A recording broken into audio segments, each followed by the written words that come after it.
Prezentujeme gołąbka o numerze 5472. Jest to numer 1 aukcji Martina i Mirosława.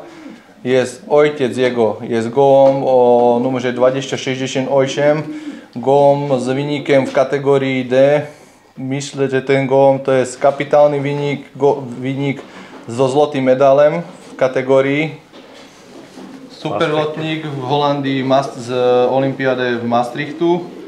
Matka tego gołąbka jest samica o numerze 689 z naszej hodowli.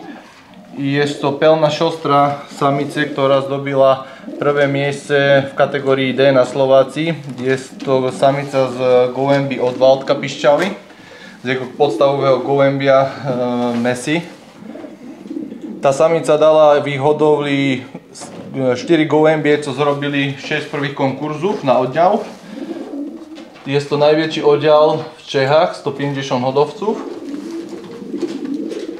Takže najlepšie párovanie ojciec gołęb, ktorý vyhral Olympiáde v kategórii D v Holandii, Maastrichtu, čtvrtý v B na europejskej výstave. Kategórii B.